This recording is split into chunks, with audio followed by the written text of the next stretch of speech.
bright enough. After all, you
Hey guys, it's Lizzie. So I just got back from my second week of Bible camp yesterday, and then I slept for a long time because the entire thing was so exhausting. And I used to think that I wanted to live at Bible camp like forever, like just continually go to Bible camp.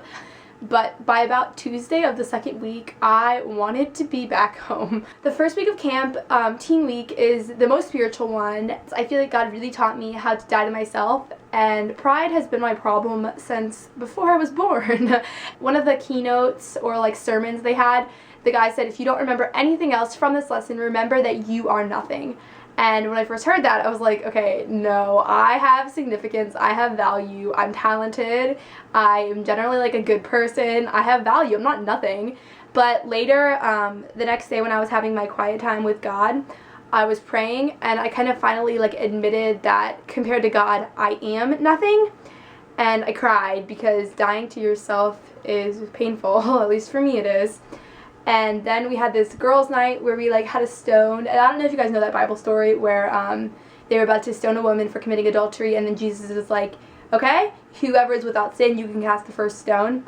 And so we each had a stone, and then we had to go put it on the stage, and we had to like think of something that it represented, and mine was pride. And so then I set the stone of pride down, like I was getting it out of my life. And then we had this skit at the end of the week where we had like one cardboard with like our sin, and then another with like our spiritual gift. And so my sin one was prideful attitude. And so I just really liked how I was able to confess that at camp. And a lot of times I doubt God's power, and so I feel like I realized it at a deeper level at both weeks of camp. I was also reading 2 different Christian books when I was at camp. I was reading The Language of God the first week, and then I started reading Crazy Love the second week. And so while I was at camp, I was also like experiencing God in a whole different way, and it was really humbling reading the language of God. Through the creation of the world, we can almost doubt God's power through like saying, oh, it only happened in 7 days, and it only happened like this.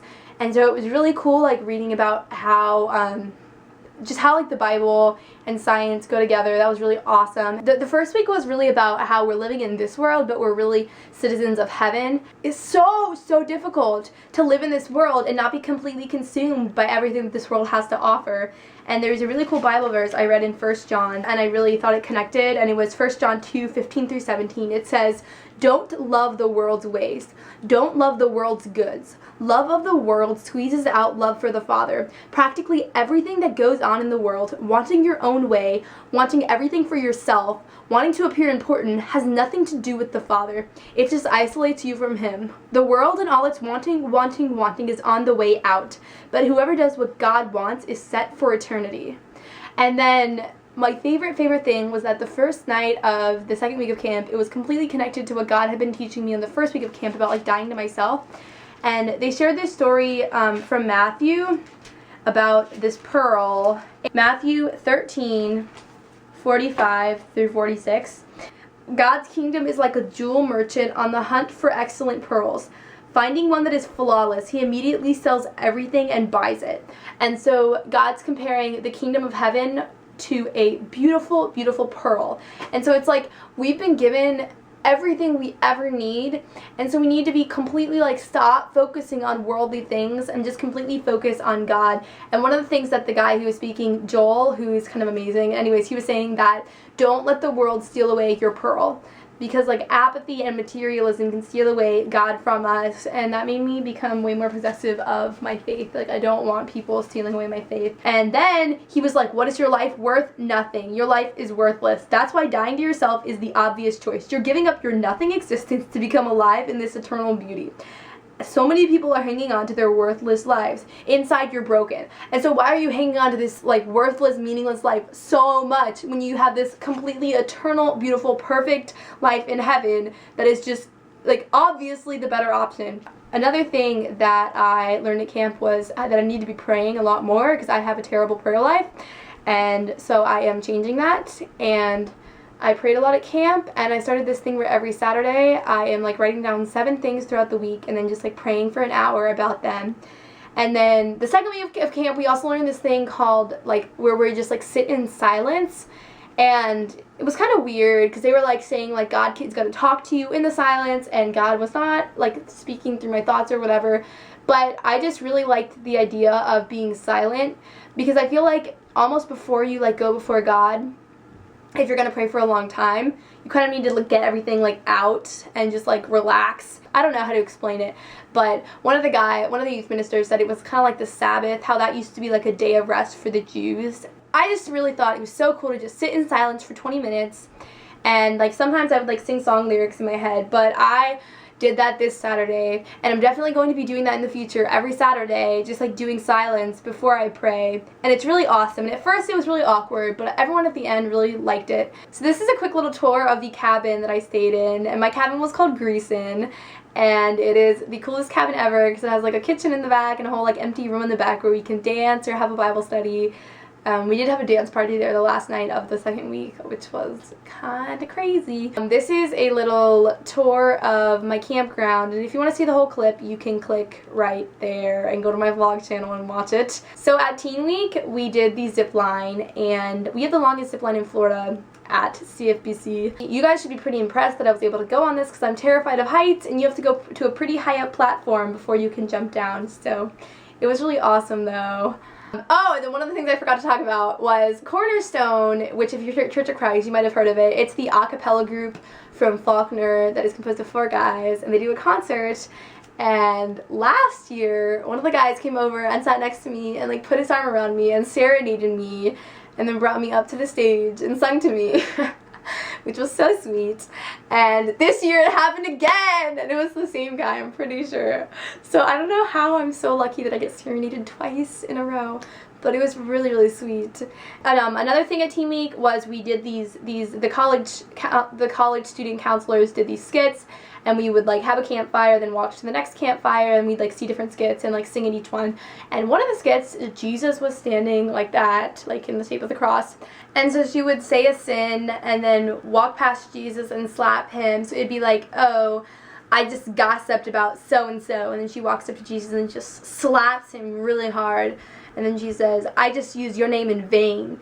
And then she goes and just slaps Jesus really hard. And then she says, I just had sex with my boyfriend, and she slapped Jesus really hard, and it just made me start thinking about sin in a whole different way. If God exists outside of time, He knows the future, and so when we continue to sin, we're making Jesus' mental suffering on the cross even worse. And it's like we're slapping Jesus in the face when we sin. And we know that sin is wrong, and we know we're forgiven from it. But I feel like so many times we can just be like, oh, I'll be forgiven. We just continue to sin. And that's completely opposing to everything we know about Christianity. We're supposed to be dying to ourselves, dying to sin. That just kind of has been like burned into my mind, that whole image of like slapping Jesus in the face. Another really cool thing we did at camp was a prayer-a-thon, where each age group, like the guy and girl cabin for each grade, prayed for an hour, and so it went on all night. So like one group had 12:30, 1:30, my group had 4:30 in the morning, and so everyone made a little note card, a prayer request, and this is mine if you would like to pray for me. And then we went into the mess hall, or the eating area, and they set up 2 tables with like all the cards spread. across it, and we prayed for an hour for everyone, and it was so amazing because I love praying. But I started this thing on my Facebook the week after Teen Week where I asked you guys for prayer requests, and if you're not on my Facebook, facebook.com/LizziesAnswers, you should go on there to become a part of this. So every month I'm going to ask you guys for prayer requests, and if it's like personal, you can message me about it, obviously. And then I'm going to put it on my prayer board, which is right over there. It's what I keep looking at. And then I'm going to be praying for your individual situations because I feel like prayer is very effective. And it says Live Like That. Live Like That is the name of the new Sidewalk Prophets album and one of the singles from their album, which I really like their band a lot. We had a team because we have different like activity teams, and my group was called Neon Eon. I came up with the name, and our chant was Neon Eon. I don't know what our chant was, but this team actually had a really epic chant that was stuck in everyone's head. T is for tenacious. T is also for turtles. C is for club. We had this really weird obstacle course, and the guy I did it with, Kyle, is like my little brother. We have the weirdest relationship, but it's like we're siblings. Like, I can't explain it, but I love him so much. He's like my little brother. We also did this flower war thing, which I didn't participate in because I was sick, if you didn't notice. But I was drinking a lot of water and taking Dayquil, so it wasn't that bad. But I get sick every week of camp, so of course I got sick. Like, I could have predicted that. And basically the flower war is where you take a tissue, you put flour in it, then you put tape around it, and you throw it at people. So my team, Neon Eon, we're right here, and I don't know why our group leader decided to just march, but some of the guys ran anyway because it's not fun getting flour thrown in your face. And we also did this horse race thing on, I think it was Thursday or Friday, I forget, but I didn't participate in it because I was filming it, and we had some very funny epic fail moments that I'm going to make. There's a whole vlog video about it. You can click and go watch it if you would like to. We also played Ultimate Frisbee without the Frisbee. Don't ask me how that worked. My cabin had KP duty so many times because the messiest cabin got KP duty, and one time we made our cabin messy on purpose. And if you want to hear what they said about our cabin, you can click right there and watch it. It's really funny. And this is our spirit stick. It's really awesome. I didn't make it, but the girl who did, I think Michelle made it, but it's really pretty.